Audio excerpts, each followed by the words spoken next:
है ना। स्वागत है आप लोगों का कैंसर बायोलॉजी की वीडियो नंबर 2 में। लास्ट क्लास में पिछली पिछली क्लास में हम लोगों ने कैंसर बायोलॉजी का सिंपल इंट्रोडक्शन पढ़ा था कि कैंसर क्या है। एक तरह की जेनेटिक डिजीज है जो जेनेटिक और इपीजेनेटिक अल्टरेशन से होती है। जेनेटिक अल्टरेशन हो जाए या एपिजेनेटिक अल्टरेशन हो जाए, इस चीज को हमने समझा था बहुत अच्छे से। तो सब चीजें पुरानी क्लासेस में, प्रीवियस क्लास में बताया गया था। बीनिंग और मैलिग्नेंट ट्यूमर क्या होता है उस चीज को हम लोगों ने बहुत अच्छे से समझा था।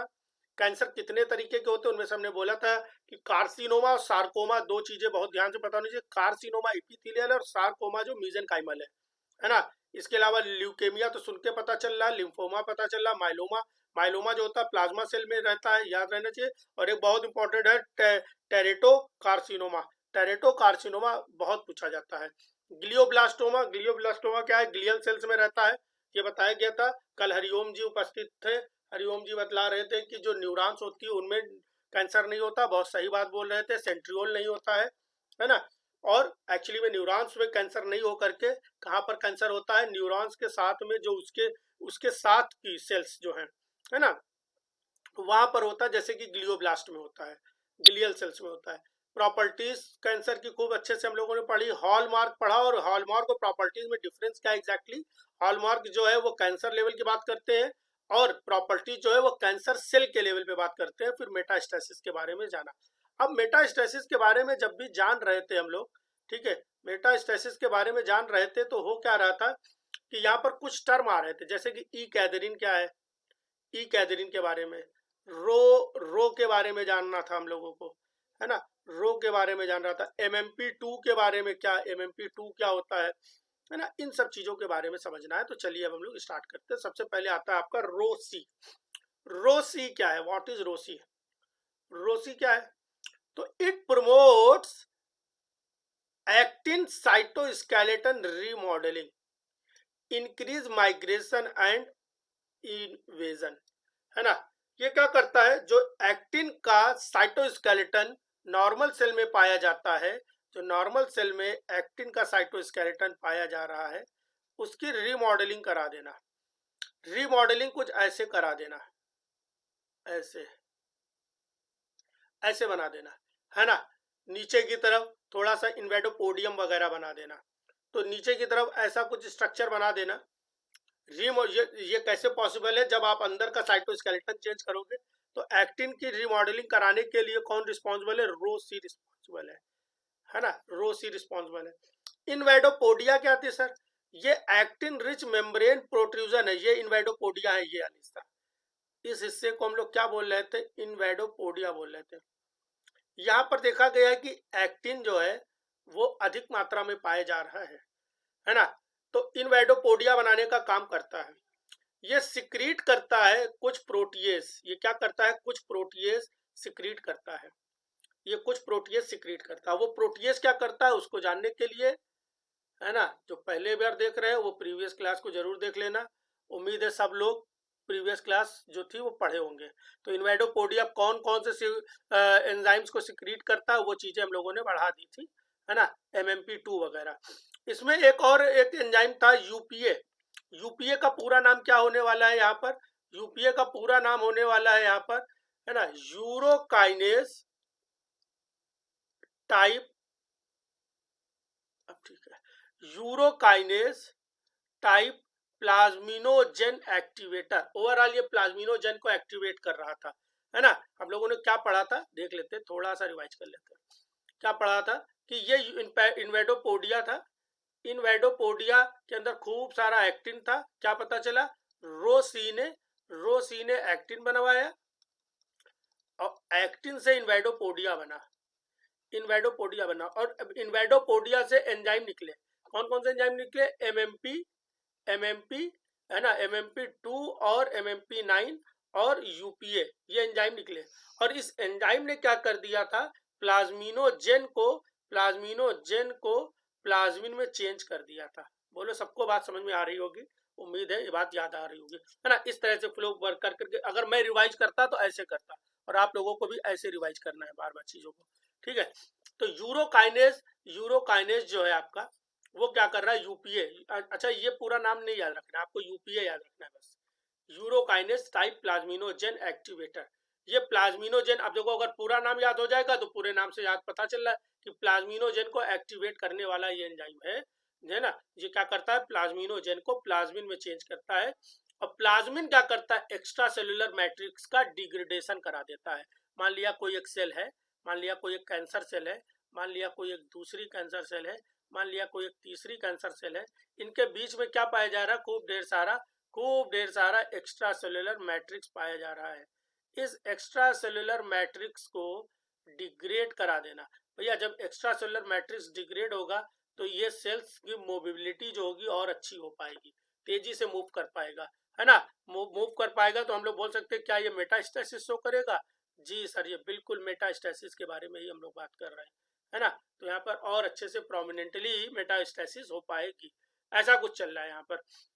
ठीक है, ठीक है ना। तो ईसीएम का डिग्रेडेशन कराता है यूपीए इनडायरेक्टली ईसीएम के डिग्रेडेशन में मदद करता है, प्लाज्मिन को एक्टिवेट करता है। प्लाज्मिन क्या करता है, ईसीएम को डिग्रेड करा देता है। डिग्रेडेशन से क्या होता है, जो सेल्स है वो ज्यादा अच्छे से मूव कर पाती है। एमएमपी 2 और 9 क्या करता है, पूरा नाम लिखा हुआ है, मैट्रिक्स मिटाइलोप्रोटीनेज, है ना। मिटाइलोप्रोटीनेज आल्सो कॉल्ड जिलेटिनेज ए, जिलेटिनेज बी, है ना, इनके नाम से आता है। ये क्या करता है, perform basement membrane degradation, basement membrane के डिग्रेडेशन में मदद करता है, जिससे ट्यूमर का इन्वेजन हो पाता है, जिससे क्या हो पाता है मेरे भाई, ट्यूमर का इन्वेजन हो पाता है। ठीक है, तो ओवरऑल ये पूरी एक कहानी हो पा रही है। ये एंजाइम जो है MMP2, MMP9 और यूपीए मिल करके बड़ा इंपॉर्टेंट रोल प्ले करते हैं in the metastasis and tumour invasion. ठीक है, तो उम्मीद है इतनी बात आप लोग को समझ में आ गई होगी।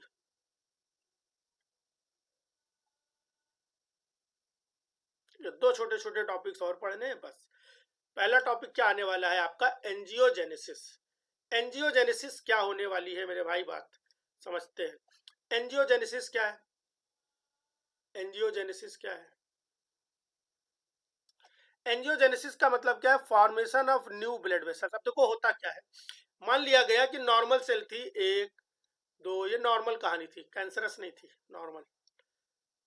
और इतनी सेल्स को, मान लिया इतनी सेल्स थी, इतनी सेल्स को ब्लड देने के लिए, इतनी सेल्स को ब्लड देने के लिए कोई ब्लड वेसल थी यहाँ पे, ये क्या कर रही थी, इतनी सी सेल्स को ब्लड वेसल्स के थ्रू ब्लड मिल रहा था, कोई बात नहीं। लेकिन हो क्या गई, इसमें से कुछ सेल्स जो हो गई वो कैंसरस हो गई। मान लिया गया कि ये वाली सेल थी वो कैंसरस हो गई, अब ये तेजी से मल्टीप्लाई करने लग गई। सप्लाई तो उतनी ही है ब्लड की। अच्छा, ब्लड की सप्लाई अगर सेम है, अगर ब्लड की सप्लाई सेम है तो ना यू कैन कंक्लूड और you can say that there is a constant supply of the nutrient, oxygen and all, है ना। इन सब की सप्लाई भी कांस्टेंट है। लेकिन जहां पर तो सेल का नंबर ज्यादा हो गया, सेल का नंबर बढ़ाना है, इस सेल के नंबर को ज्यादा हो गया और उसको और ज्यादा करना है। इन केस ऑफ कैंसर, कैंसर के केस में क्या है, यहाँ पर सेल का नंबर ज्यादा है और उसको और ज्यादा करना है। तो उसको और ज्यादा करने के लिए यहाँ पर ब्लड की सप्लाई भी बढ़ाना पड़ेगा। क्यों, क्योंकि ब्लड के ही थ्रू न्यूट्रिएंट्स आ रहे हैं और ब्लड के थ्रू ही ऑक्सीजन आ रहा है, तो ऑक्सीजन और न्यूट्रिएंट की सप्लाई भी बढ़ानी है। तो ऑक्सीजन और न्यूट्रिएंट की सप्लाई बढ़ानी है, तो जो जो इसमें टहल रही थी, है ना, वो अब क्या करेगी, जो बाहर बाहर थी अभी यहाँ पर ब्लड वेसल, वो क्या करेगी, कुछ अंदर की ओर भी एंट्री मारेगी, ऐसे, या ये तो बड़ी गंदी सी बन गई, अब सही है, ऐसे ऐसे कुछ करने लग जाएगी। तो ये क्या हुआ है, हमने क्या किया, एक नई ब्लड वेसल बना दी है। ये नई ब्लड वेसल बन जाने की प्रोसेस को हम लोग क्या बोलते हैं, एंजियोजेनेसिस। क्या बोलते हैं, एंजियो। एंजियो का मतलब ही होता है क्या, ब्लड वेसल, है ना। ब्लड वेसल की बात हो रही है। एक आप लोग टर्म सुनते हो एंजियोप्लास्टी, तो एंजियोप्लास्टी में आपका क्या, किसी भी इंसान का अगर एंजियोप्लास्टी हुआ है तो क्या करना, क्या किया जाता है, हार्ट लेवल पे ही कुछ बात हो रही, ब्लड वेसल्स में ही, है ना, ब्लड वेसल्स में ही कुछ कहानी की जाती है। क्यों, नोज और स्किन और हेयर ट्रीटमेंट तो है नहीं कि केराटिन का ट्रीटमेंट चल रहा है वहां पर, बात समझा रही कि नहीं है। तो एनजीओ का मतलब ही होता है ब्लड वेसल्स। तो न्यू ब्लड वेसल्स, है ना, बनती हैं, वेसल्स फॉर्म फ्रॉम, कहां से बनी है, जो पहले से पाई जा रही थी ये, वहीं से बन जाती हैं, from pre existing blood vessels. क्यों, क्यों, to supply the oxygen and nutrients to the tumour, tumour को ऑक्सीजन और न्यूट्रिएंट देने के खातिर, है ना। बनने का तरीका क्या है, ट्यूमर जो होता है पहले इनलार्ज करेगा तो वहां पर ऑक्सीजन की हो जाएगी कमी। इस ऑक्सीजन की कमी को, है ना, सेंस करेगा और एक्टिवेट होगा HIF1 अल्फा। HIF1 अल्फा याद रखना बहुत इंपॉर्टेंट फैक्टर है, यहाँ पे दो, HIF1 अल्फा और VEGF बहुत इंपॉर्टेंट फैक्टर आने वाले हैं। HIF रटना कुछ भी नहीं है, हाइपोक्सिया इंड्यूसिबल फैक्टर। हाइपोक्सिया का मतलब होता है हाइपो का मतलब कम, हाइपो का मतलब कम, और ऑक्सिया का मतलब ऑक्सीजन, जहां पर ऑक्सीजन क्या हो जाए, कम हो जाए, है ना। ओवरऑल ट्यूमर इनलार्ज कर गया, ब्लड की सप्लाई कम थी, ट्यूमर इनलार्ज कर गया। तो जब ब्लड की सप्लाई कम थी, सेल्स का नंबर बढ़ चुका है, ब्लड की सप्लाई कम थी, दैट इज ऑक्सीजन की भी सप्लाई कम हो गई। और ऑक्सीजन की जैसे सप्लाई कम हो जाएगी, इसका एक्टिवेशन हो जाएगा, है ना, इसका एग्रीवेशन हो जाएगा, या कहीं कहीं पे लिखा होगा इसका स्टेबलाइजेशन हो जाएगा। एक्टिवेशन की जगह क्या लिखा होगा, इसका स्टेबलाइजेशन भी लिखा मिल सकता है। मेरी बात को ध्यान लगा लेना, नोट्स में आप लोग ऐड कर लेना, स्टेबलाइजेशन भी लिखा मिलेगा, परेशान मत होना, एक ही बात है ना, एक ही बात है। नॉर्मली क्या होता है, HIF1 अल्फा बनता रहता है, लेकिन चूंकि वो ऑक्सीजन ज्यादा मात्रा में होता है, चूंकि ऑक्सीजन यहाँ पे ज्यादा मात्रा में होता है नॉर्मल केस में, तो ये अपने आप को स्टेबलाइज कर नहीं पाता, ये खत्म हो जाता है, बनता रहता है, डिग्रेड हो जाता है, बहुत ही कम मात्रा में अपने आप को स्टेबलाइज नहीं कर पाता है। लेकिन जैसे ही ऑक्सीजन की कमी होती है, हम लोग बोलते हैं कि HIF1 अल्फा जो है वो स्टेबलाइज हो गया। और इसने ये क्या होता है HIF1 alpha, hypoxia inducible factor 1 alpha, इसका एक्टिवेशन हुआ। इसने क्या कर दिया, VEGF को प्रमोट किया। इसने क्या कर दिया, इसने वैस्कुलर इंडोथीलियल ग्रोथ फैक्टर की सिंथेसिस को बढ़ाया।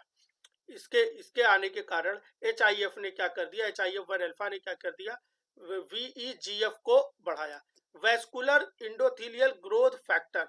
अब ये ग्रोथ फैक्टर जैसे बनने लगे, मान लिया ग्रोथ फैक्टर, ये ग्रोथ फैक्टर है, ये फैक्टर जाकर के बाइंड करेंगे अपने रिसेप्टर के साथ, किसके साथ, रिसेप्टर में। तो रिसेप्टर को हम लोग, ये रिसेप्टर ये क्या था, VEGF,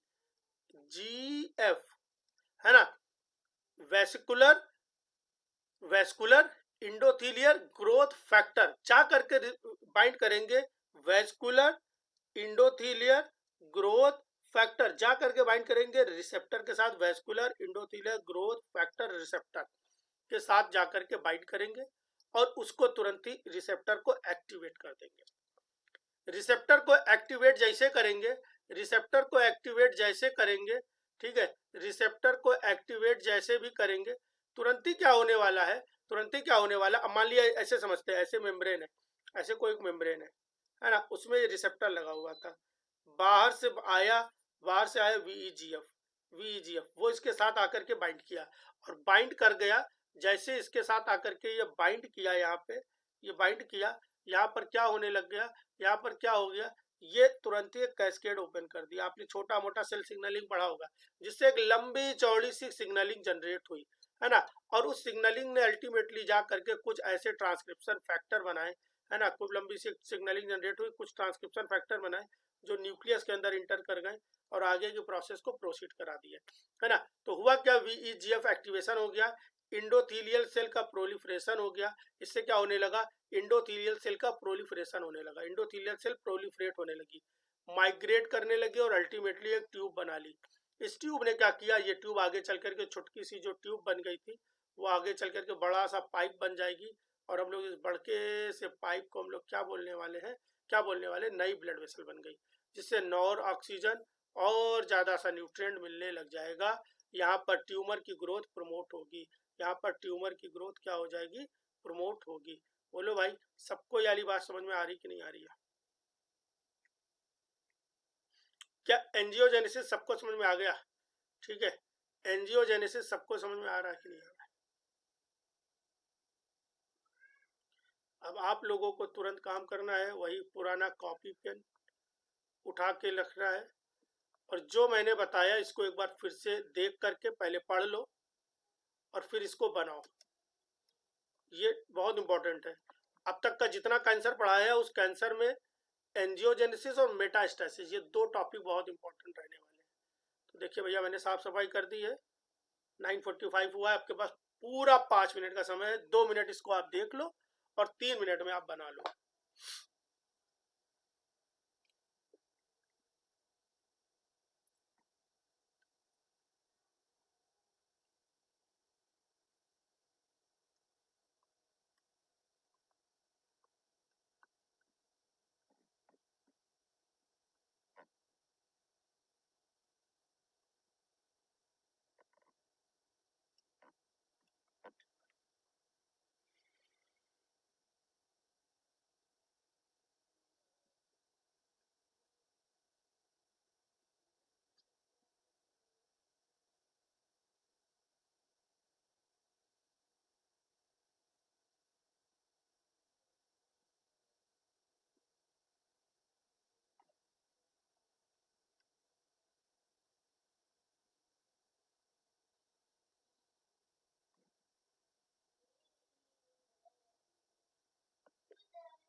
जिसका जिसका बनता जाए वो बताता जाए।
ठीक है, तो उम्मीद है इतनी बातें समझ में आ गई।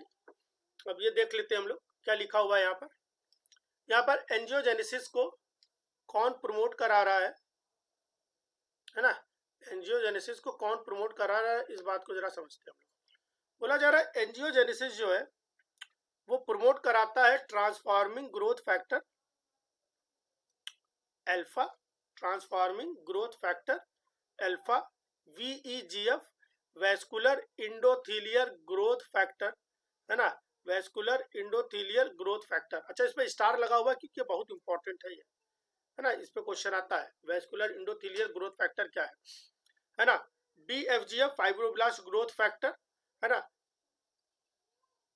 आवाज नहीं आ रही है, किसी को नहीं आ रही क्या आवाज? आवाज आ रही सबको भैया? आवाज मिल रही है कि नहीं मेरी? फिर से नए सिरे से थम्स अप करो। निशा जी को, अनुष्का जी को आवाज मिल रही है, अंशिका जी को, किसको नहीं मिल रही आवाज भाई? हम तो ये भी भूल गए किसने बोला था। भैया आवाज नहीं मिल रही है तो आप अपने आप वाला रिफ्रेश कर दो, हमारी आवाज बहुत बढ़िया बदस्तूर जारी है। ठीक है, तो ये फाइब्रोब्लास्ट ग्रोथ फैक्टर हो गया, platelet derived growth factor. Overall हम लोगों ने एक चीज देखा कि ये ग्रोथ फैक्टर है, ये ग्रोथ फैक्टर है कृतिका जी। और ये ग्रोथ फैक्टर क्या करते हैं? प्रमोट करते हैं एंजियोजेनेसिस को। और हम लोग बोल सकते हैं कि एंजियोजेनेसिस क्या करता है? एंजियोजेनेसिस क्या करता है? एंजियोजेनेसिस कैंसर को प्रमोट करता है। या कैंसर अगर होगा, अगर एंजियोजेनेसिस को रोक दे तो कैंसर भी होना बंद हो जाए। कैंसर कभी तभी अपने आप को, ट्यूमर अपने आप को तभी ग्रो कर पाएगा जब वहां पर एंजियोजेनेसिस हो। तो एक बात ध्यान रखना है कि आगे चल के अभी हम लोग पढ़ने जा रहे हैं, कल की क्लास में पढ़ेंगे, क्या पढ़ेंगे कि बहुत तरीके के जीन्स पढ़ेंगे। वो जीन्स जो एपोप्टोसिस को प्रमोट करते हो, वो जीन्स जो कैंसर को प्रमोट करते हो, है ना, जो वो जीन्स जो एपोप्टोसिस के अपोजिट काम करते हो, एपोप्टोटिक, एंटी एपोप्टोटिक, है ना, इस तरह के जीन्स के बारे में पढ़ेंगे। तो अगर इस लहजे से आप सोचो तो ये सारे के सारे जीन्स क्या करने वाले हैं? कैंसर को प्रमोट करते हैं, कैंसर को प्रमोट कर रहे हैं। ये सारे के सारे क्या कर रहे हैं मेरे भाई? कैंसर को प्रमोट करते हैं ये जीन। तो ये कभी लास्ट में एक डायग्राम फाइनल बनाएंगे। और अगर आपका मन हो तो आप एक साथ अभी से ही, मन नहीं है, करना ही पड़ेगा, करना ही पड़ेगा, क्योंकि ये लास्ट में बहुत सारा कंफ्यूज कर देगा।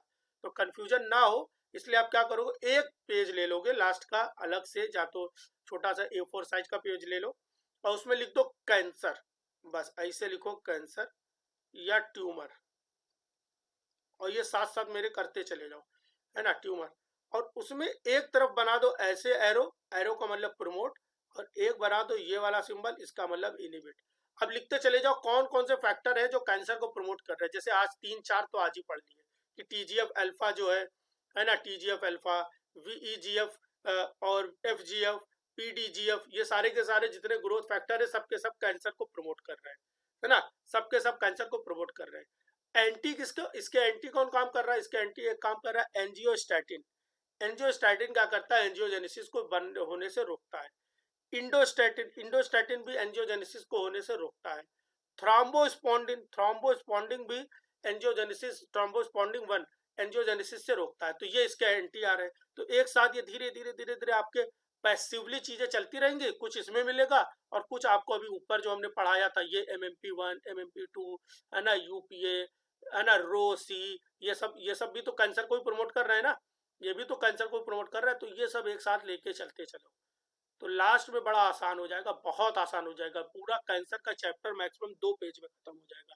मैक्सिमम जो कम से कम 20 पेज का नोट्स होने वाला है, 20 से 25 पेज का, वो कितने पेज का रह जाएगा? 2 पेज का। ठीक है, यहां पर एक आया TGF बीटा, इनकी एक अलग कहानी है। TGF बीटा शुरुआती समय में कैंसर को, एंजियोजेनेसिस को रोकता है। कई सारी बुक्स में लिखा हुआ है कि TGF बीटा एंजियोजेनेसिस को रोकता है, एंटी कैंसर है, बट ये गलत है। अगर TGF बीटा शुरू में कैंसर होने नहीं देगा, अगर TGF बीटा का एक्सप्रेशन है तो वो कैंसर होने नहीं देगा, वो एंजियोस्टैटिन के बारे में, सॉरी, वो एंजियोजेनेसिस को रोकेगा। लेकिन किसी कारणवश अगर देखा गया, किसी कारणवश क्या किया गया, एक्चुअली में हुआ क्या कि नॉर्मल प्रोसेस कराएगी एंजियोजेनेसिस TGF बीटा को। ध्यान दो, हम लोग क्या देखने जा रहे हैं? TGF बीटा को, TGF बीटा को हम लोगों ने कुछ समय के लिए रोक दिया, रोक दिया, इसका इनिबिटर डाल दिया, बाहर से इनिबिटर डाल दिया। तो TGF बीटा तो काम कर नहीं रही है। चेक किया गया कब एंजियोजेनेसिस होती है, पता चला हाँ एंजियोजेनेसिस होती है। तब पता चला आपको क्या होता है, एंजियोजेनेसिस हो रही है, एंजियोजेनेसिस हो रही है। और अगर एंजियोजेनेसिस तब हो रही है, अगर तब एंजियोजेनेसिस हो रही है, ठीक है, तब हम लोग ने चेक किया क्या एंजियोजेनेसिस हो रही है, पता चला हो रही है। अब उसके बाद जब एंजियोजेनेसिस होने लग गई, है ना, कैंसर जो है अपने एडवांस फेज में आ चुका, तब हमने बाहर से TGF बीटा देना शुरू किया, बाहर से TGF बीटा इंजेक्ट कराया। तो जब अब बाहर से जब TGF बीटा मैंने बाहर से इंजेक्ट कराया तो पता चला कि अब एंजियोजेनेसिस को होने से रोक नहीं रहा, बल्कि अब ये प्रमोट करने लगा। मतलब शुरू में ये रोक रहा था, शुरू में ये रोक रहा था। वही नेताओं वाली बात है कि शुरू में करप्शन को रोक रहे थे, लेकिन करप्शन एक चरम पे आगे बढ़ चुका है, तो बढ़ चुका है तो अब पता चले खुद ही करप्शन का पार्ट हो गए, खुद ही करप्शन करवा रहे हैं।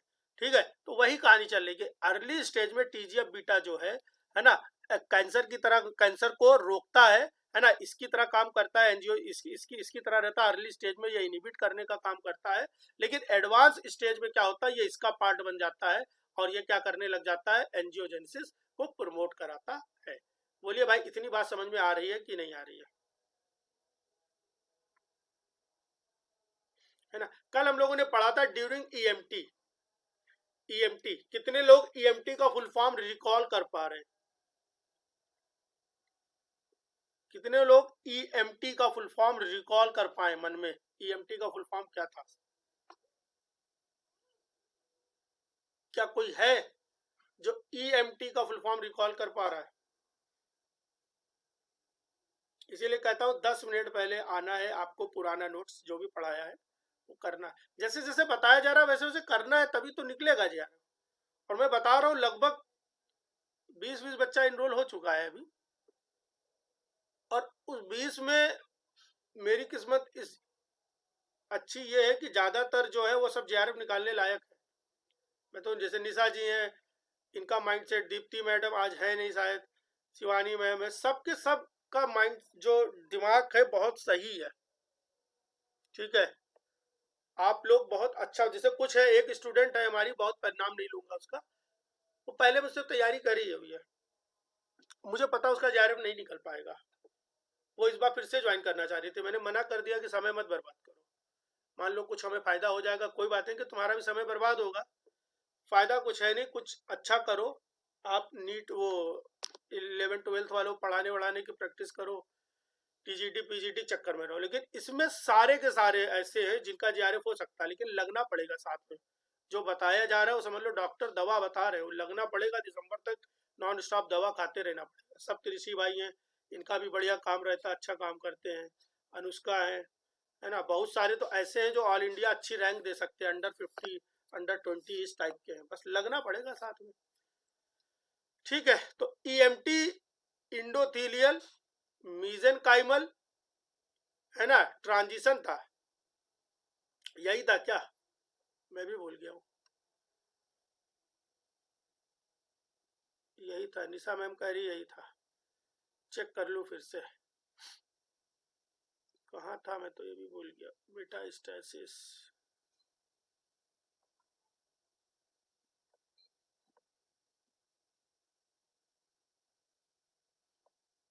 ठीक है, मेटास्टेसिस में कहीं पे था, क्या है यहाँ पर, हाँ इपिथीलियल, हाँ ठीक है, इपिथीलियल था, इंडोथीलियल नहीं, इपिथीलियल मीजेनकाइमल क्या था, ट्रांजिशन है ना। इपिथीलियल मैंने बताया था, इपिथीलियल मीजेनकाइमल ट्रांजिशन का मतलब क्या बन रहा था, इपिथीलियल मीजेनकाइमल ट्रांजिशन का मतलब क्या बन रहा था, हम लोगों ने पढ़ा था कि इपिथीलियल जो नॉन मोटाइल था और मीजेनकाइमल क्या था, मोटाइल था।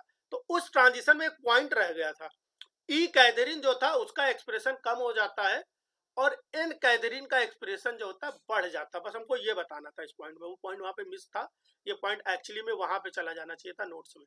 तो यहाँ पर भी हम लोग ऐड कर लेते हैं, ऐसे हमने मार्क कर लिया, इसको वहां पे पहुंचा देंगे नोट्स में। ठीक है, ये पॉइंट वहां पे होना चाहिए था लेकिन मिस हो गया था।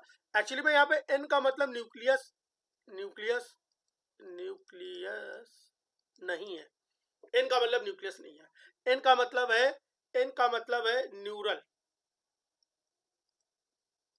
न्यूरो कैथरीन या न्यूरल कैथरीन, न्यूरो कैथरीन के नाम से जानते हैं। एक्चुअली में ये कैथरीन जो होती है, ये कैथरीन जो है एडेरेंस में कैद एरिन एधेरिन एधेरिन, देखो ध्यान दो, इसमें नाम से लिखा हुआ है ना। अभी जब वहां पढ़ाएंगे साइटोस्केलेटन तब ज्यादा अच्छे से बताएंगे, फिलहाल अभी यहाँ पे जान रहे हो यहाँ पर क्या लिखा हुआ है, एधेरिन लिखा हुआ है। एधेरिन टर्म जो आया है वो एडेरेंस से आया है, और एडेरेंस का मतलब उम्मीद है आपको पता होता है कि दो चीजों को आपस में जोड़ देना एडेरेंस कहलाया जाता है ना, एडेरेंस।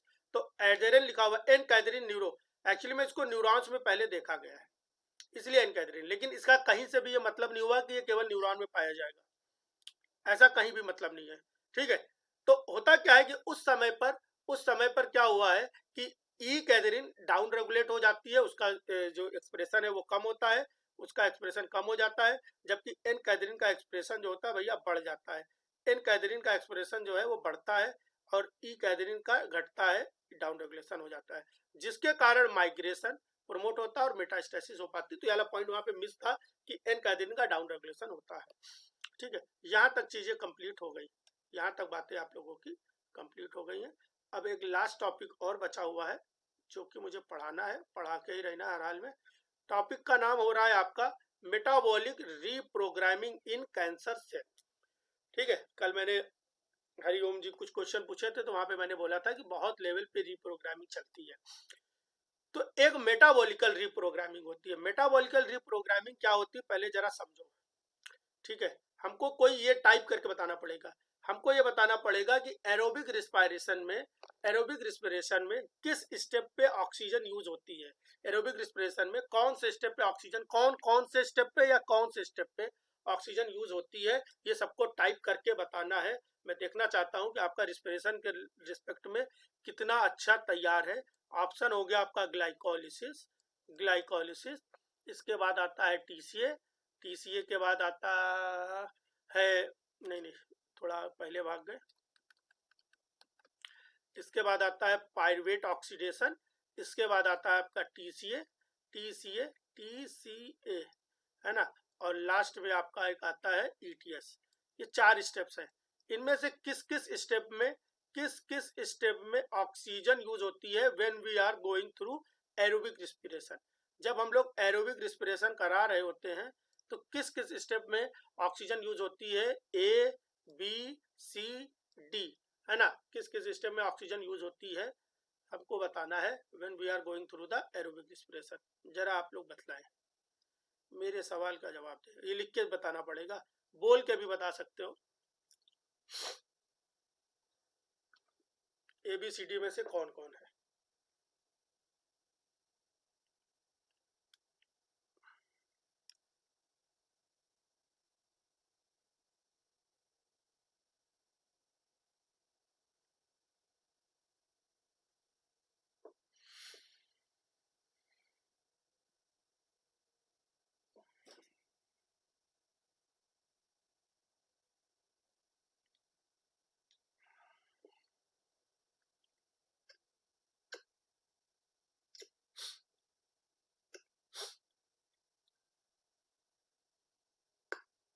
बताइए भैया, शिवांगी जी उत्तर दीजिए मेरे सवाल का, मेरे प्रश्न का उत्तर दीजिए। शिवांगी जी हैं कि जा चुकी हैं?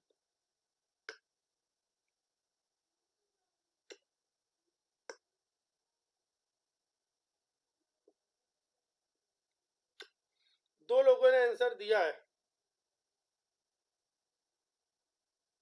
सप्तऋषि बताओ भाई।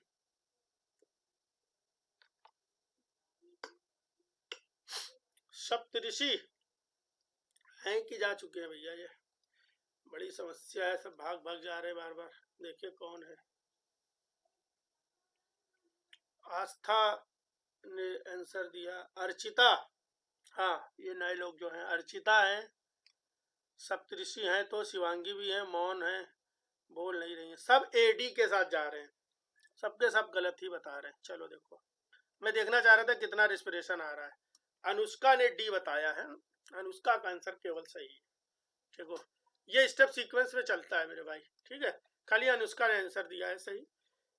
ग्लाइकोलिसिस होती है, फिर पीडीएच की प्रेजेंट में पायरुवेट ऑक्सीडेशन होता है, फिर पायरुवेट ऑक्सीडेशन के बाद में ट्राइकार्बोक्सिलिक एसिड साइकिल होती है ना, उसके बाद ईटीएस होता है। ईटीएस में भी टर्मिनल इलेक्ट्रॉन रिसेप्टर, ईटीएस में भी कौन, कॉम्प्लेक्स फर्स्ट सेकेंड थर्ड, है ना, फोर्थ, और इसके बाद आपका आता है एटीपी सिंथेटेज, है ना, एटीपी सिंथेटेज जो भी है। यहाँ पे टर्मिनल इलेक्ट्रॉन एक्सेप्टर जो होता है वो ऑक्सीजन होता है, सबसे लास्ट स्टेप में ऑक्सीजन आकर के यूज करता है, सबसे लास्ट स्टेप में आकर के ऑक्सीजन यूज होता है, पहली बात। दूसरी चीज, ये जो लोग बोल रहे हैं वो तो इतना गलत बोल रहे हैं कि ग्लाइकोलिसिस एक कॉमन स्टेप है, एरोबिक और एनारोबिक दोनों में होता है। ये एरोबिक रिस्पिरेशन में भी होता है, ये एनारोबिक में भी होता है, ये दोनों में ग्लाइकोलिसिस एनारोबिक और एरोबिक दोनों में देखने को मिलता है। तो ये तो कॉमन स्टेप हो गया, एरोबिक और एनारोबिक दोनों में होता है, यहाँ पर ऑक्सीजन यूज नहीं होती है। ये हो गई नॉर्मल जीवन। नॉर्मल जीवन में ये कहानी चलती है कि यहाँ पर एरोबिक और एनारोबिक दोनों तरह का रिस्पिरेशन, दोनों तरह में ग्लाइकोलिसिस देखने को मिलती है, दोनों तरह में ग्लाइकोलिसिस देखने को मिलती है, ठीक है। दोनों तरह में ग्लाइकोलिसिस देखने को मिलती है और यहाँ पर ऑक्सीजन का यूज नहीं होता है, ऑक्सीजन का यूज नहीं होता है। बोलिए भाई, बात समझ में आ रही कि नहीं आ रही है? ठीक है। अब होता क्या है, होता क्या है कि होता क्या है कि in case of cancer, cancerous cell में केस में क्या होने वाला है, यहाँ पर क्या होने वाला है, कुछ अलग कहानी चलती है। Cancer cell undergo metabolical reprogramming, यहाँ पर मेटाबॉलिकल रिप्रोग्रामिंग चलती है। क्यों चलती है? To support the rapid proliferation, cell को बहुत तेजी से प्रोलिफरेट कराना है, सर्वाइवल कराना है, बायोसिंथेसिस करानी है ना। सेल को बहुत तेज प्रोलिफरेट कराना है, खूब तेजी से उसके अंदर बायोसिंथेसिस करानी, अलग अलग तरह के अमाइनो एसिड्स वगैरह जो भी चाहिए सब बनाना है। अनलाइक नॉर्मल सेल्स, दे प्रेफरेंशियली यूटिलाइज एरोबिक ग्लाइकोलिसिस। बहुत इंपॉर्टेंट बात है कि कैंसर सेल में एरोबिक ग्लाइकोलिसिस होने लग जाती है और इसी चीज को नोटिस करता है, इसी चीज को नोटिस करता है पेट। पेट में यही तो देखा जाता है, कल मैं थोड़ा थोड़ा बता रहा था आपको, पॉजिट्रॉन इमिशन टोमोग्राफी में यही देखा जाता है। इसी चीज को नोटिस कर लेता है कौन? पेट।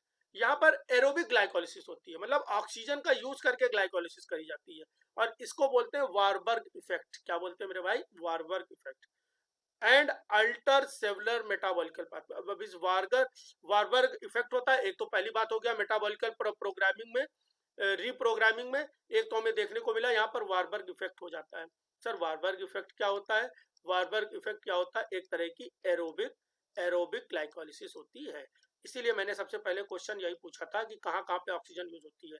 नॉर्मल केस में कहीं पर भी ऑक्सीजन नहीं यूज होती है, केवल लास्ट में टर्मिनल इलेक्ट्रॉन एक्सेप्टर जो है वो ऑक्सीजन है। टर्मिनल इलेक्ट्रॉन एक्सेप्टर जो है इसीलिए उसको बोलते हैं ऑक्सीजन, वहीं पर यूज हो रही है। और उसी का पॉइजन है साइनाइड, बोलते हैं ना साइनाइड एक पॉइजन है, वो टर्मिनल इलेक्ट्रॉन रिसेप्टर पे ही जाकर के हिंड्रेंस शो करेगा, इनहिबिट करेगा उस प्रोसेस को और इंसान को साइनाइड का रसास्वादन करते ही मौत की प्राप्ति हो जाती है। ठीक है, बात समझ रही कि नहीं आ रही? अधिक जानकारी आपको रिस्पिरेशन बायोकेमिस्ट्री जब पढ़ाएंगे उसमें रिस्पिरेशन मेटाबॉलिज्म उसी में पढ़ाएंगे तो वहां पे बताई जाएगी, बहुत अच्छे से चीजें। ठीक है, मेटाबॉलिक पाथवेज, एक तो ये कहानी हो गई, एक तो इसके अलावा और भी मेटाबॉलिकल पाथवेज होते हैं वो अल्टर किए जाते हैं। इससे कारण क्या होता है? To generate ATP, biosynthetic intermediates and signalling metabolites, इन सबको जनरेट कराया जाता है। ये सिग्नलिंग मेटाबोलाइट सर क्या हो गए, बायोसिंथेटिक इंटरमीडिएट्स क्या हो गए, इनकी जानकारी लेने के लिए अभी थोड़ा सा सब्र करेंगे, आगे बताया जाएगा। होता क्या बारबर्ग इफेक्ट में होता क्या है एक्चुअली में, कैंसर सेल क्या करती है, ग्लूकोज को लैक्टेट में चेंज कर देती है even in the presence of sufficient oxygen. Actually में लैक्टेट में कब चेंज हो जाता है? लैक्टेट में देखो जो ग्लूकोज है वो ग्लूकोज चेंज होता है पायरुविक एसिड में, ग्लूकोज में चेंज होता है पायरुविक एसिड में। अब पायरुविक एसिड का फेट जो है वो निर्धारित होता है ऑक्सीजन है या ऑक्सीजन नहीं है, ऑक्सीजन है, ऑक्सीजन नहीं है, नहीं है, या ऑक्सीजन की कमी है। तीन अलग बातें हैं, ऑक्सीजन है, नहीं है, या है लेकिन कम है। तो अगर ऑक्सीजन कम होती है या ऑक्सीजन कम होती है तो पायरुविक एसिड आगे जाकर के एसिटिल कोएंजाइम ए बना लेता है, एसिटिल कोएंजाइम ए बनाता है, दो पायरुविक एसिड दो एसिटिल कोएंजाइम ए बना लेते हैं, है ना। अगर ऑक्सीजन नहीं होता है, अगर ऑक्सीजन नहीं होता है तो यहीं पे इथेनॉल बन जाता है, इथेनॉल बन जाता है ना, इथेनॉल बन जाता है। और अगर ऑक्सीजन की कमी होती है, लैक होती है, नहीं उल्टा बोल दिया, बहुत गलत बोला मैंने, बहुत सारा सॉरी। अगर ऑक्सीजन लैक होती है, यहाँ पे कमी है, खत्म है, lack of oxygen, lack of oxygen है तो वहां पे लैक्टिक एसिड बनेगी। क्या बनेगी? लैक्टिक एसिड बनेगी। रुक जाओ भाई, थोड़ा सा डिस्टर्ब हो गया, अब सही है, पहले ही सही था। ऑक्सीजन की अगर कमी है ना, लैक ऑफ ऑक्सीजन है, कमी है, तब लैक्टिक एसिड बनेगा, पहले सही लिखा था मैंने, लैक्टिक एसिड बनेगा। और ऑक्सीजन अगर है ही नहीं, ऑक्सीजन अगर है ही नहीं, तब क्या बनने वाला है? तब क्या बनने वाला है? तब इथेनॉल बनने वाला है। तो ये कब होता है? लैक्टिक एसिड लैक्टेट कब बनता है? जब ऑक्सीजन की कमी होती है। ये एक तरह का एनारोबिक रिस्पिरेशन हो गया। Anaerobic respiration where the lack of the oxygen occur then the pyruvic acid get converted into the lactate. While in case of Warburg effect, the glucose get converted into the pyruvic acid and pyruvic acid is directly converted into the lactate even in the presence of the sufficient amount of oxygen. Oxygen भरपूर मात्रा में है फिर भी वो lactate बना देता है. इसको बोलते हैं वारबर्ग इफेक्ट. क्या आपको वारबर्ग इफेक्ट का मतलब समझ में आया है ना? बताइए भैया, क्या वारबर्ग इफेक्ट का मतलब समझ में आ रहा है? जल्दी जल्दी बताओ. मेटाबॉलिक रिप्रोग्रामिंग का मतलब समझ में आ रहा है? ये कैंसर में देखने को मिलता है, मेटाबॉलिक रिप्रोग्रामिंग. ठीक है, वारबर्ग इफेक्ट समझ में आ रहा है. नॉर्मल सेल्स क्या करती हैं? ग्लूकोज लेती हैं, ग्लूकोज से पायरुवेट बनाती है, पायरुवेट माइटोकॉन्ड्रिया में जाता है, वो वहां पे टीसीए साइकिल चलती है, ऑक्सीडेटिव फास्फोराइलेशन होता है जिससे 30 या 32 एटीपी बनते हैं. अब ये 30 बनते हैं या 32 बनते हैं वो जानने के लिए, अधिक जानकारी के लिए बायोकेमिस्ट्री में मिलेंगे. यहाँ पर ये नॉर्मल पाथवे आपको पता होना चाहिए था पहले से. ठीक है, इतना तो आपको पहले से ही सब पता होना चाहिए था, बिल्कुल होना चाहिए था. आफ्टर इंटर पता होना चाहिए था. इवन जहाँ पर जब भी मैंने टेंथ वालों को जब भी पढ़ाया है वहां पर 10th वाले बच्चों को भी आप पूछ सकते हो, है ना. बस ये है कि 10th में 30-32 नहीं बोला जाता, 10th वालों को अभी भी बोला जाता है. इंडिया में बड़ा दुर्भाग्य है, अभी तक अपडेट नहीं कर पाए, वो उसको 36 और 38 ही बोलते हैं. 36-38 एटीपी बोलते हैं 10th की बुक में, एनसीईआरटी वाले. ठीक है, आगे क्या आने वाला है? Cancer cells. कैंसर सेल्स में इसके अपोजिट कुछ होता है. यहाँ पे ग्लूकोज तो पायरुवेट में चेंज हो जाता है, इतना तो कहानी सेम है. लेकिन इसके बाद क्या होने वाला है? इसके बाद क्या हो रहा है? पायरुवेट डायरेक्ट ऑक्सीजन में चेंज हो जाता है, सॉरी लैक्टेट में चेंज हो जाता है even in the presence of oxygen. इसको बोलते हैं वारबर्ग इफेक्ट या एरोबिक ग्लाइकोलिसिस. अब क्वेश्चन ये आ जाए कि एरोबिक ग्लाइकोलिसिस क्या होती है, तो आप बताओगे कैंसर के केस में होती है जहाँ पे ऑक्सीजन के प्रेजेंस में भी नॉर्मल ऑक्सीजन की जरूरत होती नहीं है हमको ग्लाइकोलिसिस में. इवन ग्लाइकोलिसिस क्या आप आगे की बात कर लो, टीसीए में भी नहीं चाहिए, है ना, पायरुवेट ऑक्सीडेशन में भी नहीं चाहिए, कहीं पर भी हमको ग्लाइकोलिसिस नहीं चाहिए, केवल ईटीएस के टर्मिनल स्टेप पे ऑक्सीजन चाहिए होता है. Advantage of Warburg effect. Warburg effect का एडवांटेज क्या हुआ? यहाँ पर एटीपी जल्दी बनेगी, कम बनेगी लेकिन जल्दी जल्दी बनने लगेगी. और कम बनेगी तो फ्यूल कोई मेरा थोड़ी नहीं खर्च हो रहा है. इसीलिए कैंसर पेशेंट को खूब भूख लगती है, खूब तेजी से वो दुबले होने लगते हैं, कमजोर होने लगते हैं. क्यों? क्योंकि वो बॉडी का फ्यूल बहुत तेजी से खर्चा करने लगते हैं. जो नॉर्मल 32 एटीपी दे सकता हो एक ग्लूकोज, वन ग्लूकोज जो नॉर्मल पाथवे चल करके 32 देता है, वो वन ग्लूकोज अब चलो क्वेश्चन आप ही लोग से हो गया. वारबर्ग इफेक्ट या एरोबिक ग्लाइकोलिसिस शो करके कितने एटीपी दे देगा? ये बेसिक है, मैं देखना चाह रहा हूँ इंटर लेवल का कितना आपको आ रहा है, क्योंकि आने वाले समय में कुछ और प्लान कर रखा है, आप लोग के लिए नहीं है वो. आने वाले 1 साल बाद जो स्टूडेंट्स हैं उनके लिए होगा. देखिए इंटर लेवल का कितना आ रहा है आपको. चलिए क्वेश्चन है कि अगर एरोबिक ग्लाइकोलिसिस होगी तो एक ग्लूकोज कितने ऑक्सीजन बनाएगी? कोई नहीं जवाब दे रहा.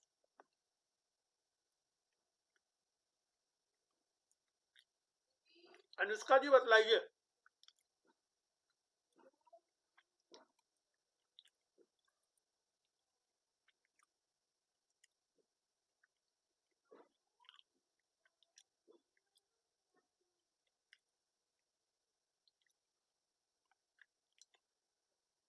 कोई बात नहीं, ठीक है, कोई बात नहीं है. चलिए देखते हैं. मान के चलते हैं 4 एटीपी और 2 एनएडीएच बनते हैं. ये एनएडीएच खर्च हो जाते हैं, ठीक है, ये एनएडीएच भी खर्च हो जाते हैं. और 2 एटीपी में से 4 एटीपी तब बनते हैं, 4 एटीपी बनते हैं जिसमें से 2 एटीपी यूज करने होते हैं. 2 एटीपी बाहर से देना पड़ता है और 4 एटीपी बनते हैं. तो ओवरऑल हम लोग बोल सकते हैं नेट कितने बनते हैं? 2 ही एटीपी बनते हैं. ध्यान ये लगाना है, मेरी बात को बढ़िया ध्यान ये लगाना है. ये आप डेटा भूल जाओ, कोई इशू नहीं है. हमें डेटा भूल जाओ, कोई इशू नहीं है. हमको ये जानना है कि वारबर्ग इफेक्ट में एटीपी का प्रोडक्शन बढ़ जाता है कि रेट ऑफ एटीपी प्रोडक्शन बढ़ जाता है? तो आप बोलोगे रेट बढ़ जाता है. एक ग्लूकोज से बनने वाला एटीपी का अमाउंट नहीं बढ़ता है, वो तो बहुत बहुत बहुत कम हो जाता है, लेकिन जो बन रहा है वो बहुत तेज हो जाता है, जो बन रहा है वो बहुत तेज हो जाता है। मेरी बात को समझो। एक इंसान एक इंसान मान लिया कोई काम करता है, कोई एक काम कर रहा है, कोई एक काम कर रहा है, ऐसे समझो। और उस काम को करके वो 36 एटीपी कमाता है, या 36 छोड़ो, आ गए वही पुरानी बात, 32 एटीपी कमा रहा है। 32 एटीपी, एटीपी का मतलब रुपया हो गया, रुपया कमा रहा है उसी काम को करके। लेकिन ये काम करने में उसको पूरा दिन लग जाता है, पूरा दिन लग जाता है एक दिन में। अब वही इंसान वही काम करता है और रुपया कमा पाता है केवल दो ये रुपया कमाता है। लेकिन होता क्या है कि लेकिन उसको ये काम करने के लिए महज 1 घंटा लगता है। तो अब हमको बताओ कि ये 24 घंटे में कितना एटीपी बना पाया? 32 ही बना पाया। और ये कितना बना पाया? 48 बना दिया। बोले मेरे भाई बात समझ में आ रही कुछ की नहीं आ रही है? तो मतलब रेट काम करने पे ग्लूकोज से तो एटीपी का अमाउंट कम ही बन रहा है, लेकिन ग्लूकोज जल्दी जल्दी रहा है। जलना नहीं बोलना चाहिए था, रिस्पायर जल्दी जल्दी हो रहा है, ऑक्सीडाइज जल्दी जल्दी हो रहा है, ऑक्सीडाइज जल्दी जल्दी हो रहा है। That is rapid ATP production होता है। मैंने एक बार भी नहीं बोला कि एटीपी का अमाउंट ज्यादा हो जाता है, नहीं, एटीपी का रैपिड प्रोडक्शन होने लगता है, जल्दी जल्दी एटीपी बनने लगती है। एक ग्लूकोज से एटीपी का अमाउंट, मैं फिर से अपनी बात को कंक्लूड कर रहा हूं, ध्यान से समझो। एक ग्लूकोज से अमाउंट ऑफ एटीपी जो है वो नहीं बढ़ जाता है, वो तो बहुत ज्यादा घट जाता है। लेकिन एक एटीपी से एक ग्लूकोज से एटीपी के प्रोडक्शन की रेट बढ़ जाती है। यार पॉइंट सबको समझ में आया कि नहीं आया? रैपिड एटीपी प्रोडक्शन, जिससे ग्लूकोज का अपटेक बढ़ जाता है। इसी चीज का यूज किया गया है पेट में, मैंने कल भी बताया था। ग्लूकोज का उस एरिया में अपटेक बढ़ जाता है ना, अपटेक बढ़ जाता है। इंक्रीज लैक्टेट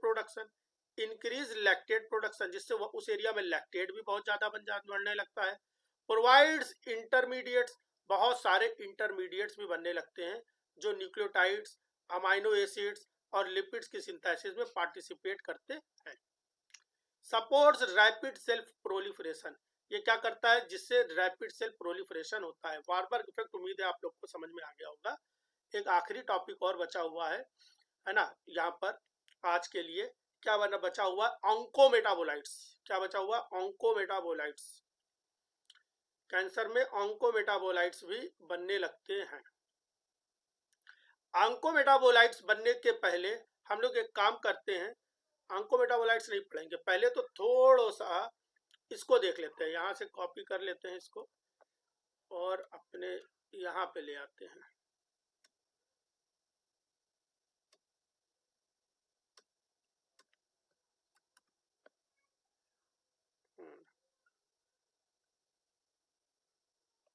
ये लेरेंजर का डायग्राम है।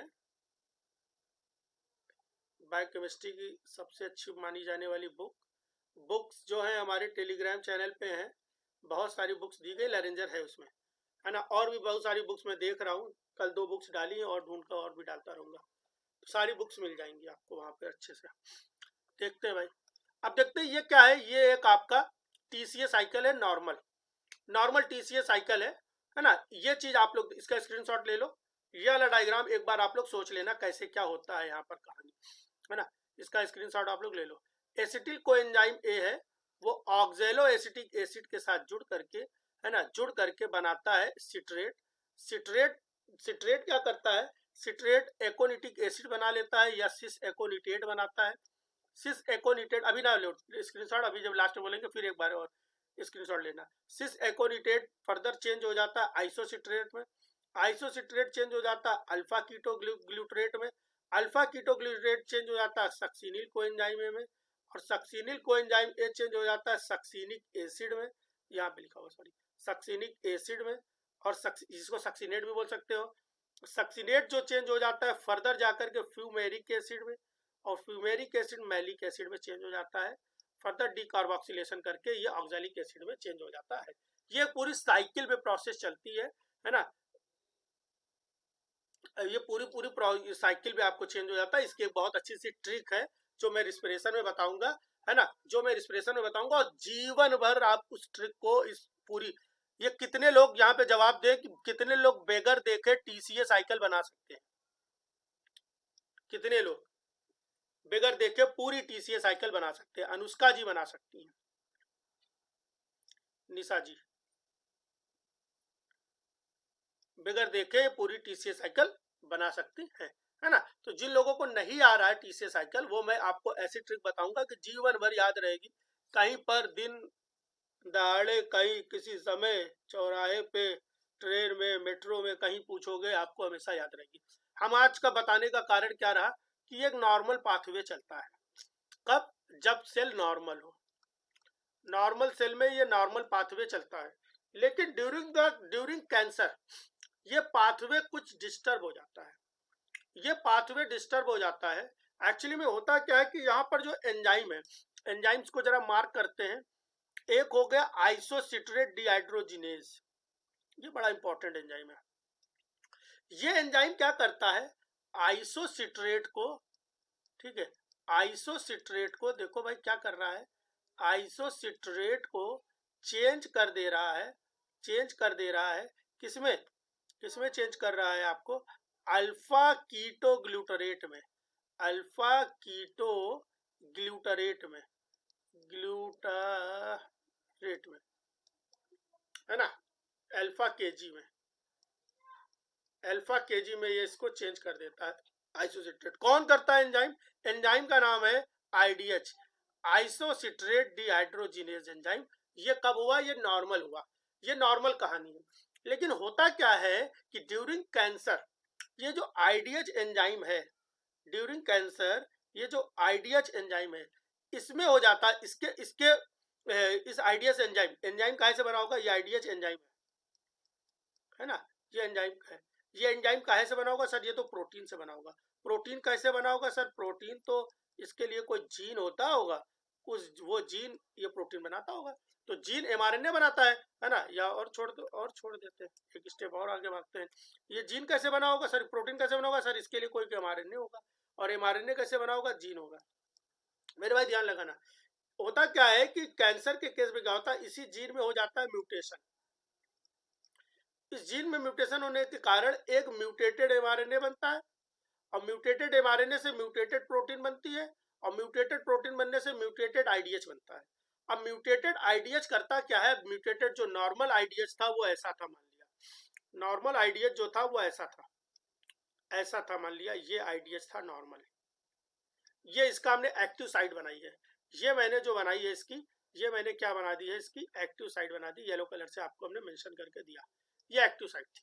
ये कहाँ है? ये कौन सी आईडीएच है? ये नॉर्मल आईडीएच है। अच्छा, आईडीएच के आइसोमर्स होते हैं, आईडीएच 1, आईडीएच 2, है ना, आईडीएच 1, आईडीएच 2, आईडीएच 3, इस तरह की कहानी चलती है ना। वो अलग फॉर्म, आइसोमर नहीं बोलना चाहिए था, आइसोफॉर्म बोलना चाहिए था। आइसोफॉर्म्स होते हैं, आईडीएच 1, आईडीएच 2, इस तरह से। होता क्या है? जब म्यूटेशन होता है, जब म्यूटेशन होता है, म्यूटेशन के केस में होता क्या है मेरे भाई? म्यूटेशन के केस में क्या होता है? ये जो नॉर्मल है ये थोड़ा सा रिफॉर्म हो जाता है। थोड़ा सा क्या होता है? रिफॉर्म हो जाता है। ये तो जैसा था वैसा रहेगा, इधर इधर लाके दिखाई देंगे ना। थोड़ा सा रिफॉर्म हो जाता है, ठीक है, नॉर्मल से थोड़ा सा रिफॉर्म हो गया, ठीक है। और इसके अंदर एक एडिशनल एक एडिशनल एक्टिव साइट और डेवलप होती है, मान लिया ये वाली साइट। अब होता क्या है कि नॉर्मल ने क्या कर दिया है? अब नॉर्मल ने क्या कर दिया है? नॉर्मल ने क्या कर दिया है? नॉर्मल जीवन कहाँ गया? ये है। नॉर्मल ने आइसोसिट्रेट से अल्फा कीटोग्लूटरेट तो बनाया। इसने क्या किया? नॉर्मल ने क्या किया है? आइसोसिट्रेट से नॉर्मल ने क्या किया? इसको नॉर्मल को थोड़ा नीचे लेके आ जाते हैं हम लोग।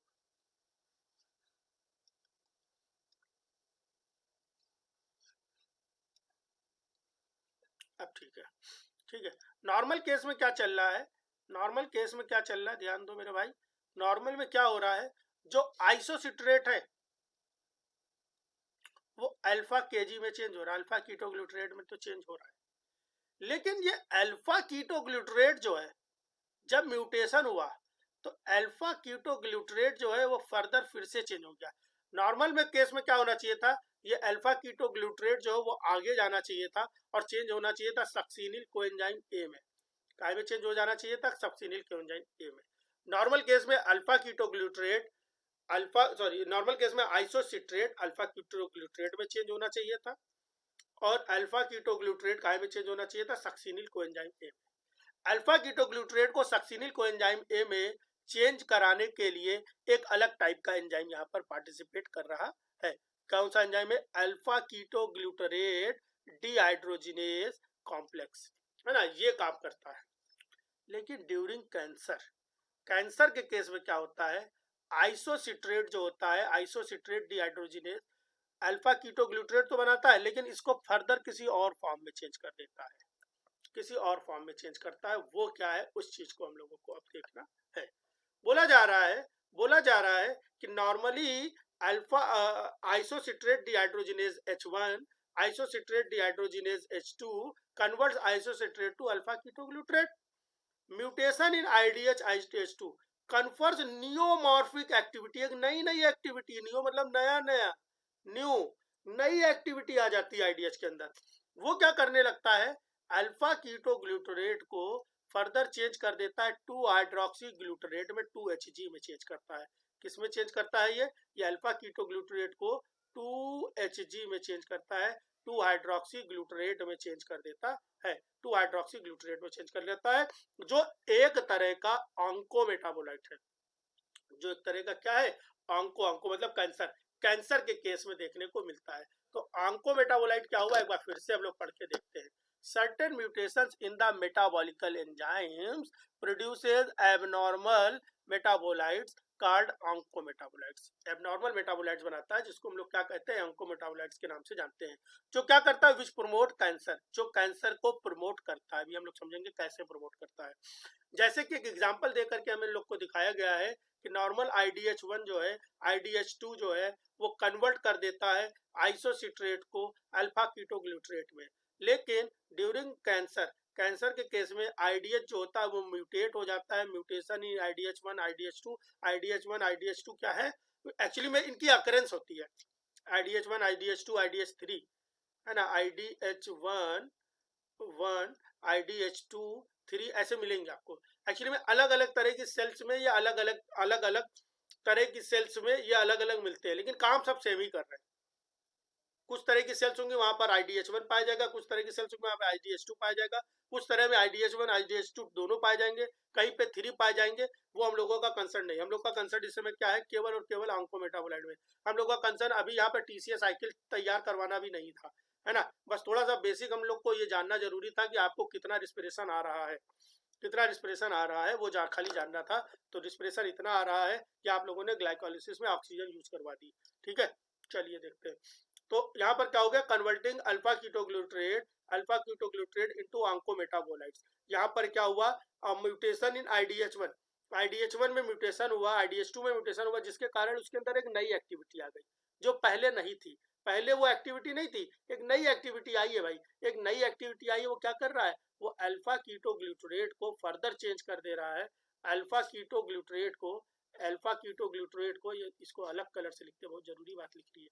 ये अल्फा कीटोग्लूटरेट को फर्दर चेंज कर दे रहा है, किसमें चेंज कर दे रहा है, एक ऑन्कोमेटाबोलाइट 2 हाइड्रोक्सी ग्लूटरेट।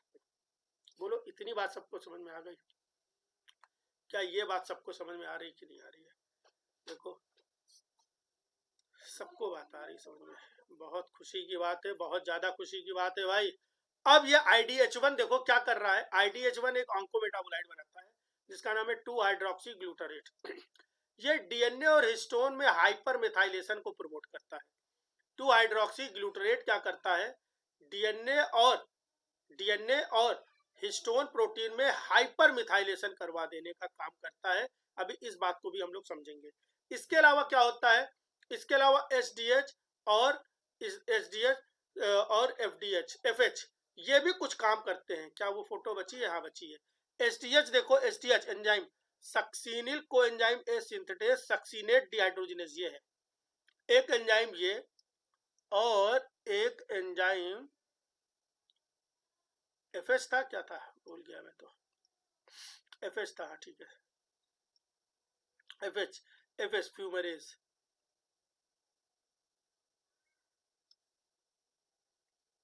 ठीक है, फ्यूमरेज, इनमें भी म्यूटेशन होता है ड्यूरिंग कैंसर, इनमें भी म्यूटेशन होता है, इन दो एंजाइम्स में भी म्यूटेशन हो सकता है। अब इन दोनों एंजाइम्स में म्यूटेशन होने के कारण ये अपनी एक्टिविटी खो देते हैं, ये अपनी एक्टिविटी को खो देते हैं, ये अपना काम करना बंद कर देते हैं। अगर ये अपना काम करना बंद कर देंगे मेरे भाई, तो सोचो क्या होगा, क्या होने वाला अगर ये अपना काम करना बंद कर देंगे। अगर सक्सीनेट डिहाइड्रोजिनेज अपना काम करना बंद कर देगा, तो क्या सक्सीनेट फ्यूमेरेट में चेंज हो पाएगा? आपके जब मन में जवाब आना चाहिए सर नहीं हो पाएगा। अगर ये नहीं जो हो पाएगा तो क्या सक्सीनेट एक्यूमुलेट होगा, सक्सीनेट का एक्यूमुलेशन स्टार्ट हो जाएगा, सक्सीनेट का एक्यूमुलेशन स्टार्ट होगा, आपका जवाब होना चाहिए यस, सक्सीनेट एक्यूमुलेट होता चला जाएगा। सक्सीनेट एक्यूमुलेट नहीं होना चाहिए, एक्चुअली में होता है during the course of TCA at citric acid cycle, है ना, सिट्रिक एसिड साइकिल के समय होता है क्या, सक्सीनेट कुछ समय के लिए बनता है फिर तुरंत ही वो चेंज हो जाता है फ्यूमरेट में, फ्यूमरेट कुछ समय के लिए बनता है और तुरंत ही चेंज हो जाता है वो मैलेट में। ये एक साइकिल है, ये लगातार चलती रहती है, यहाँ पर सक्सीनेट एक्यूमुलेट नहीं हो पाता है। आपके मन में क्वेश्चन ये आना चाहिए, क्वेश्चन ये आ सकता है कि सर नॉर्मल भी तो सक्सीनेट बनता है, लेकिन मेरे भाई वो नॉर्मल बनता तो है लेकिन वो एक्यूमुलेट नहीं हो पाता है, वो बनता है और तुरंत चेंज हो जाता है ना, तुरंत ही चेंज हो जाता है। फ्यूमेरेट बनता है तुरंत ही मैलेट में चेंज हो जाता है, मैलेट बनता है तुरंत ही ऑक्सिलिक एसीटेट में चेंज हो जाता है ना। तो ये कुछ समय के लिए बनते हैं, लेकिन ड्यूरिंग कैंसर सक्सीनेट डिहाइड्रोजिनेज है ना, और फ्यूमरेज में क्या होता है, म्यूटेशन हो जाने के कारण सक्सीनेट डिहाइड्रोजिनेज क्या होता है, सक्सीनेट को आगे की ओर नहीं ले जा पाता है और फ्यूमरेट को आगे की, जिसके कारण इन दोनों का एक्यूमुलेशन हो जाता है। आप लोग तुरंत अपनी अंतर आत्मा से पूछो कि क्या आपको ये तीनों पॉइंट IDH का काम, SDH का काम और FH का काम समझ में आ गया? जरा बतलाओ ना, आस्था जी बताएं जरा, क्या IDH1, SDH और FH इसका काम समझ में आया?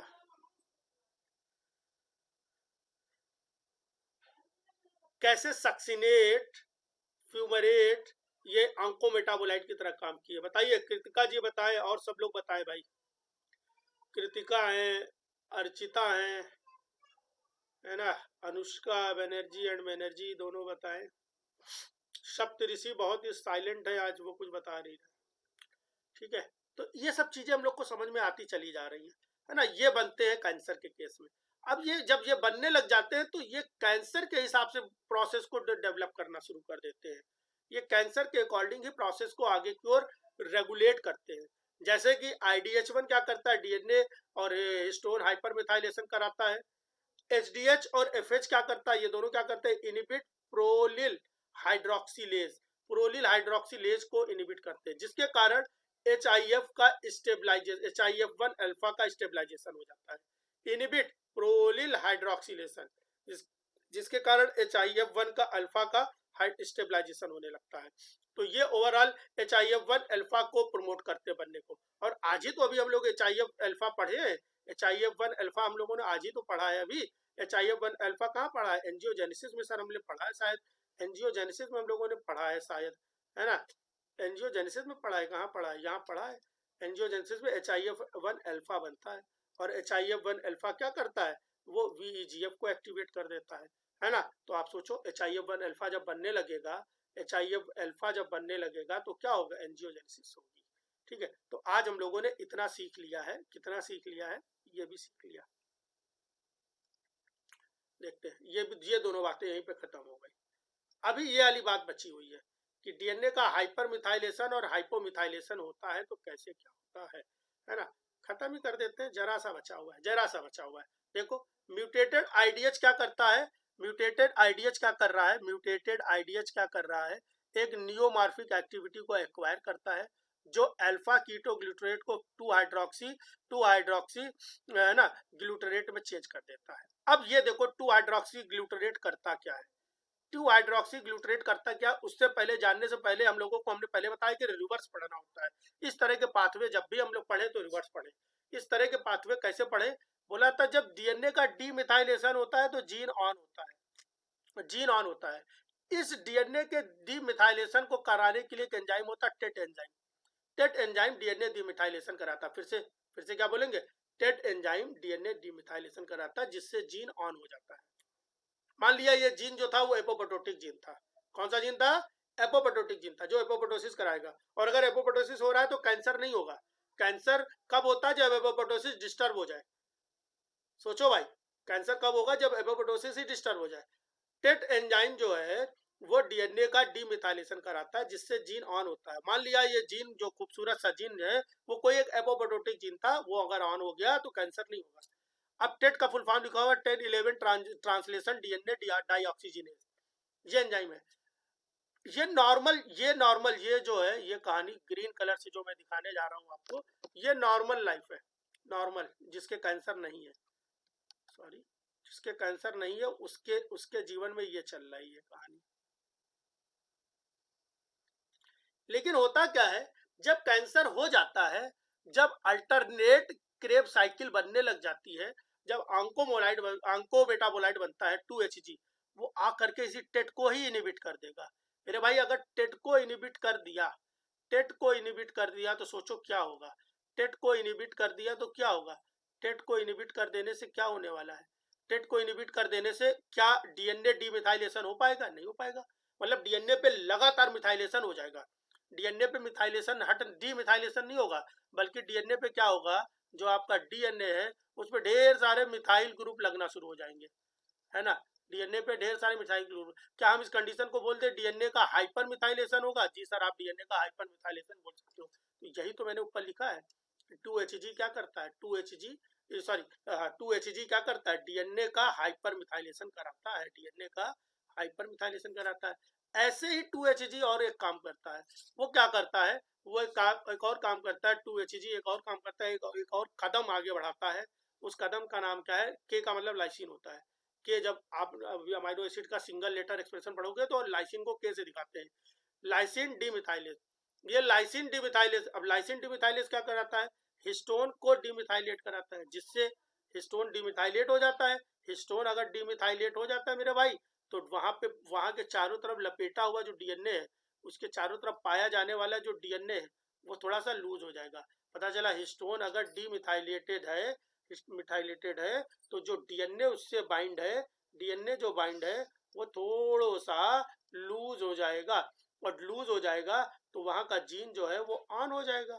जीन ऑन हो जाएगा, यही तो इपिजेनेटिक्स है। जीन ऑन हो जाएगा। देखो यहाँ पे इपिजेनेटिक लेवल पे भी काम एक साथ चल रहा है। जीन ऑन हो जाएगा। मान लिया ये खूबसूरत सा जो जीन था वो एपोप्टोटिक जीन था। वो कैसा जीन था? एपोप्टोटिक जीन था, जो एपोप्टोसिस कर रहा है। अब हुआ क्या? अब लाइसिन डीमिथाइलेज बना। इसने हिस्टोन पे मिथाइल ग्रुप लगा दिया। हिस्टोन पे मिथाइल ग्रुप, सॉरी, हिस्टोन के लाइसिन डिमिथाइलेज बना। सॉरी, ये तो कहानी नॉर्मल चल रही थी। अब बना क्या? 2HG बना। उसने लाइसिन डिमिथाइलेज को इनिबिट करा दिया, जिसके कारण अब हिस्टोन पे डिमिथाइलेशन ना होकर के, मिथाइल हट ना करके, बल्कि मिथाइल लगते ही चले जाएंगे। मिथाइल लगते ही चले जाएंगे। मिथाइल लगते ही चले जाएंगे। बोलो, बात समझ आ रही कि नहीं आ रही? जिससे हम लोग कह सकते हैं, we can say that there is a hypermethylation of histone. Histone का हाइपर मिथाइलेशन होता चला जाएगा। और अगर हिस्टोन का हाइपर मिथाइलेशन होता चला जाएगा तो क्या ये जीन ऑन हो पाएगा? आपको क्या, ये इस तरह से जो मैं आपको फ्लो डायग्राम बना के समझाने की कोशिश करता हूँ, ये सिर्फ हमारे ही नोट्स में मिलेगा। ठीक है, ये हमारे नोट्स में मिलेगा। मुझे लगता है कि ये जो ये 2 पेज, 1 पेज, 2 पेज का कंटेंट है, ये हमको लग रहा है 3 लाइन, 1 लाइन, 2 लाइन और 3 लाइन में कंप्लीट कर दिया गया है ना। 3 लाइन में कंप्लीट हो गया। बहुत सारा लिखा हुआ है, बहुत सारा है। आप जब पढ़ने बैठोगे तुमको लगेगा बहुत सारा, बहुत कंफ्यूजिंग है। क्या आपको इस तरह से फ्लो डायग्राम समझ के में आना शुरू हो गया है कि नहीं? समझने का लहजा क्या होता है? यहाँ से पढ़ना शुरू करोगे गलत पढ़ जाओगे। पढ़ना क्या होता है? रिवर्स पढ़ना होता है, अगला स्टेप से, आखिरी से पढ़ना होगा। ठीक है, बोलिए भाई, क्या आपको MDH, सॉरी, IDH, HG और LKDM, इन सब ये पूरा पूरा समझ में आ गया कि नहीं आ गया? बताए भैया, जल्दी जल्दी बताएं। अनुष्का जी को आ गया? और बताएं, जिनको ना आया हो बताओ। आस्था शर्मा जी को आया? ठीक है। सप्तऋषि मंडल, अर्चिता बनर्जी, ठीक है। तो उम्मीद है आप लोगों को समझ में आ रही हैं चीजें। ठीक है, आप लोगों को बहुत सारी चीजें समझ में आ गई हैं। जो नए नए स्टूडेंट 4-5 आए हुए हैं आज, पता नहीं इंद्राक्षी आई और चली गई, पता नहीं कहाँ, कोई बात नहीं है। जो भी नए नए स्टूडेंट्स हैं वो अपने जानने वाले जो भी है उनको उन तक बात फैलाएं। शायद जो, एक तो नाम बड़ी जल्दी मैं भूल जाता हूँ, अनुष्का, वो कई स्टूडेंट्स को बताई हैं ऐसे। और अनुष्का और अर्चिता अपनी यूनिवर्सिटी में जो भी, क्योंकि तुम्हारे मुंह पे ही बोल दे रहा हूँ, तुम्हारे डिपार्टमेंट में पढ़ाई वढ़ाई होती नहीं, हम भी वहीं पढ़े हुए हैं, ठीक है। वहाँ तो पढ़ाई का माहौल है नहीं, समझ रहे हो। तो वहाँ तो बच्चे भी पढ़ने वाले नहीं, वहाँ पे कोई नेट जा रहे, वो तो ऐसे से मुंह बना लेते हैं ये क्या होता है, ठीक है। लेकिन जो बायोटेक्नोलॉजी और जियोलॉजी डिपार्टमेंट है वहाँ अच्छी पढ़ाई होती है और वहाँ के बच्चों के अंदर कंपटीशन है। तो वहाँ तक के बच्चों तक के अगर हॉस्टल में है या जैसे भी वहाँ तक पहुँचाए, थोड़ा सा प्रमोट करें चीज़ों को, है ना। तो ज़रूरी है ज़्यादा से ज़्यादा बच्चे। और कब तक के बच्चे जुड़ सकते हैं? 15 अगस्त तक। 15 अगस्त के बाद में फिर नया ही बैच बनेगा, या जो आएगा तो पहले ही बता देंगे कि वो अब दिसंबर के लिए उनको नहीं पढ़ा रहे, फिर हम उनको जून के लिए पढ़ा रहे हैं। 15 अगस्त तक जो भी है, दिसंबर तक के लिए जुड़ सकते हैं। तो आप लोग थोड़ा सा मैसेज को सर्कुलेट करिए, ठीक है। आज की क्लास यहीं पे रखते हैं, लगातार बहुत ज़्यादा बोल दिया, पौने 3 घंटे से। मिलते हैं अब हम लोग नेक्स्ट क्लास में, ठीक है। और लेट मत होना, मैं फिर से बता रहा हूँ, 5 लोगों को आज मैंने एक्सेप्ट नहीं किया है। 4-5 लोगों की क्लास में एक्सेप्ट ही नहीं किया, बार बार रिक्वेस्ट कर रहे थे, 8-15 पे आए थे। लेट करोगे एक्सेप्ट नहीं करूँगा, बैठो, ठीक है। चलिए मिलते हैं नेक्स्ट क्लास में, बाय बाय।